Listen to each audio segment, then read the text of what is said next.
Mheshimiwa Maganga kwa ushirikiano wake na kwa sababu Mama Samia Suluhu Hassan anaipenda hii Mbogwe na Geita kwa ujumla. Mmetekeleza miradi mingi ndani ya kata hii. Ndio maana mnasema barabara za lami kilomita 19.8. Lakini tunazo taarifa kwenye wilaya hii tuna kata 3 ambazo tunaweza kupitiwa na umeme. Kata ya Iponya na kata ya Ngomorwa pamoja na kata ya Ikungigazi. Tunamshukuru Mheshimiwa Rais kwa sababu amekubali maombi ya kijana wetu mtiifu Maganga Nicodemus. CCM oye!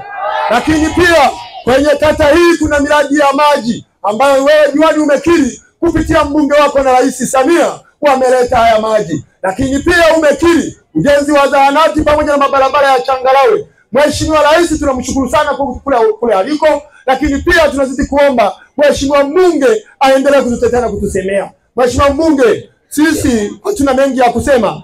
Ndugu zangu ni watu wa Iponya, kwanza ni mshukuru Mungu muumba mbingu na nchi kuniwezesha leo hapa Iponya. Leo siku ya leo ni siku ya maombi, siku ya Jumapili tupo hapa Iponya. Nimekuja Iponya toka saa, na mimi naomba mniazime masikio niwaeleze yale ambayo tumeyafanya ndani ya miaka mitano. Wakati tunaingia madarakani miaka mitano iliyopita kulikuwa na shida nyingi sana katika wilaya hii.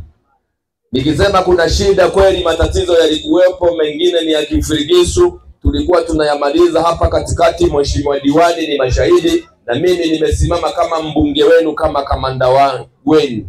Tunaenda vizuri. Ndugu wana Iponya, mtakumbuka mwaka 2020 tulikuja kuomba hapa tuchaguliwe.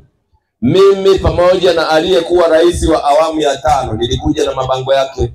Lakini pia diwani tulikuwa naye hapa, tulikuja kuomba kura. Kuna vitu vimefanyika. Kwanza, kwenye hii wilaya hatukuwahi kuwa na chuo cha VETA. Leo tuna vyuo viwili. Tunacho chuo cha VETA, tuna chuo kingine ambacho tumefanya makubaliano kwenye mkoa wa Geita na mpaka sasa hivi kinamaliziwa kujengwa. Lakini pia upande wa elimu hapo hatukuwa na watu wa kusoma form 5 na form 6. Leo tunazo shule zinazosomesha form 6 na form 5. Watoto wetu wanasoma pale makao makuu Mbogwe. Pamoja na Rulembela tunatengeneza mpango mwaka huu na mwaka kesho watasoma pale watoto wetu, pamoja na Masumbwe shule ya sekondari. Matunda ya Mama Samia Suluhu Hassan pamoja na mimi mbunge pamoja na waheshimiwa madiwani. Lakini pia barabara zilikuwa hazichongwi nyingi. Leo tunapozungumzia barabara yenu hii ya Iponya iko kwenye mpango wa rami, itawekewa rami mpaka mapolini kule kwenda kwenye poli la Kigosi. Kwa hiyo tunapiga hatua. Nimekuja leo mimi hapa kuambia vitu vilivyofanyika ndani ya miaka mitano. Huku nikiwa na waaga kwa sababu bado siku 19.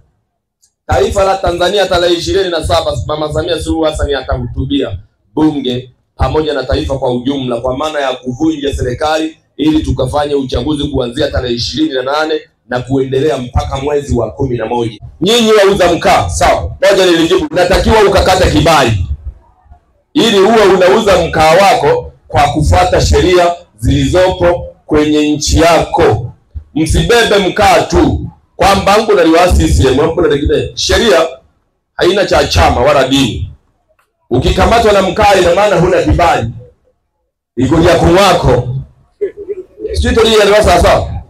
Utopa ina tazo kwa shanga na tungitoa samela makumi geza ya rugo utima ko kutandika. Ndio hizo linankema ansa kana kile ro to wasite rungu kwa sababu bisa uiba kati. Wewe wana mazungu kalichisha. Wao lazima tiwele ya mwanga na hama na hula wape. Lakini Mheshimiwa diwani, kuna kila sababu ya kuendelea kuwatetea watu wetu. Kama hivi kodi ni kubwa sana za mkaa, unaweza ukakaa na wale wauza mkaa wakaleta agenda na wewe ukachukua maoni yao, mkaandika mtasari, ukaja tukamuomba meneja wa mkaa akashusha kidogo ushuru ili watu waendelee kufanyeje kuuza mkaa. Iponya wewe umefanya vizuri kulisema hilo kwa sababu ukanda huu ni wa wauza